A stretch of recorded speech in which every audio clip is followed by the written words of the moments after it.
عطیہ سے روایت ہے، انہوں نے فرمایا کہ ہمیں حکم ہوا کہ ہم عیدین کے دن حائضہ اور پردہ نشین عورتوں کو بھی باہر لے جائیں تاکہ وہ مسلمانوں کے اجتماع اور ان کی دعاؤں میں شریک ہو سکیں۔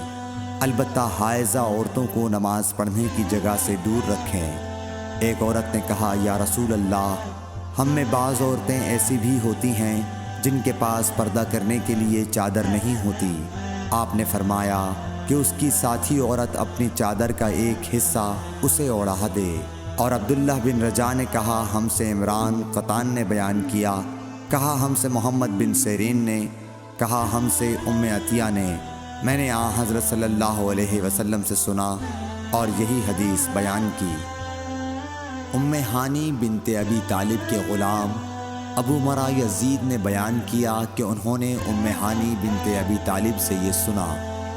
وہ فرماتی تھیں کہ میں فتح مکہ کے موقع پر نبی کریم صلی اللہ علیہ وسلم کی خدمت میں حاضر ہوئی۔ میں نے دیکھا کہ آپ غسل کر رہے ہیں اور آپ کی صاحبزادی فاطمہ پردہ کیے ہوئے ہیں۔ انہوں نے کہا کہ میں نے حضور صلی اللہ علیہ وسلم کو سلام کیا۔ آپ نے پوچھا کہ کون ہے؟ میں نے بتایا کہ ہانی بنت ابی طالب ہوں۔ آپ نے فرمایا، اچھی آئی ہو ہانی۔ پھر جب آپ نہانے سے فارغ ہو گئے تو اٹھے اور 8 رکعت نماز پڑھی، ایک ہی کپڑے میں لپٹ کر۔ جب آپ نماز پڑھ چکے تو میں نے عرض کی کہ یا رسول اللہ صلی اللہ علیہ وسلم، میرے ماں کے بیٹے حضرت علی بن ابی طالب کا دعویٰ ہے کہ وہ ایک شخص کو ضرور قتل کرے گا، حالانکہ میں نے اسے پناہ دے رکھی ہے۔ یہ میرے خاوند حبیرہ کا فلاں بیٹا ہے۔ رسول کریم صلی اللہ علیہ وسلم نے فرمایا کہ ہانی جسے تم نے پناہ دے دی، ہم نے بھی اسے پناہ دے دی۔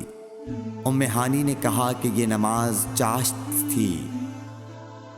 ہم سے یحییٰ بن صالح نے بیان کیا، کہا ہم سے فلیح بن سلیمان نے، وہ سعید بن حارث سے، کہا ہم نے جابر بن عبداللہ سے ایک کپڑے میں نماز پڑھنے کے بارے میں پوچھا تو آپ نے فرمایا کہ میں نبی کریم صلی اللہ علیہ وسلم کے ساتھ ایک سفر غزوہ بوات میں گیا۔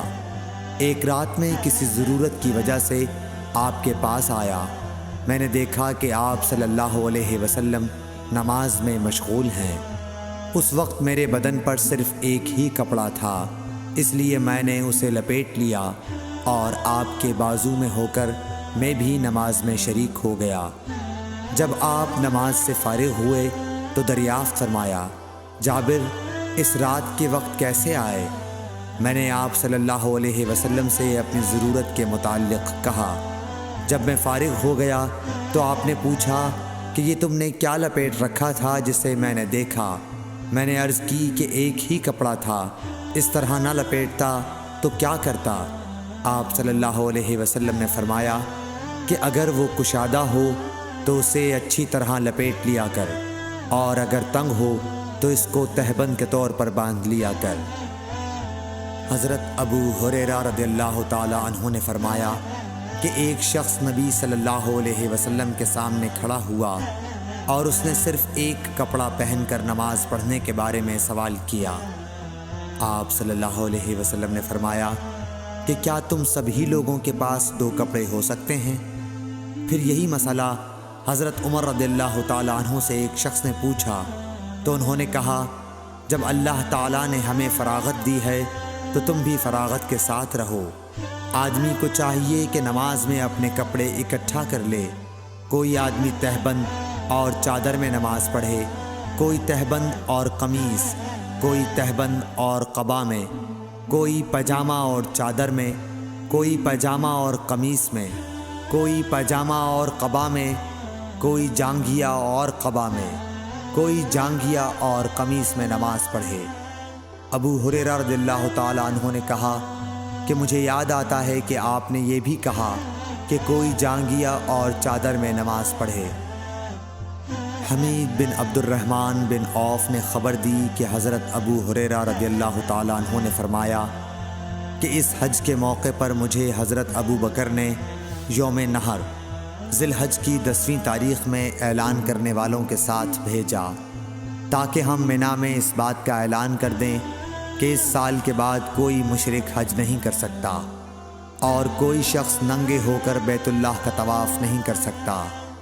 حمید بن عبد الرحمن نے کہا، اس کے بعد رسول اللہ صلی اللہ علیہ وسلم نے حضرت علی رضی اللہ تعالی عنہ کو حضرت ابو بکر کے پیچھے بھیجا اور انہیں حکم دیا کہ وہ سورہ برت پڑھ کر سنا دیں اور اس کے مضامین کا عام اعلان کر دیں۔ ابو ہریرہ رضی اللہ تعالی عنہ فرماتے ہیں کہ حضرت علی رضی اللہ تعالی عنہ نے ہمارے ساتھ نہر کے دن مینا میں 10ویں تاریخ کو یہ سنایا کہ آج کے بعد کوئی مشرک نہ حج کر سکے گا اور نہ بیت اللہ کا طواف کوئی شخص ننگے ہو کر سکے گا۔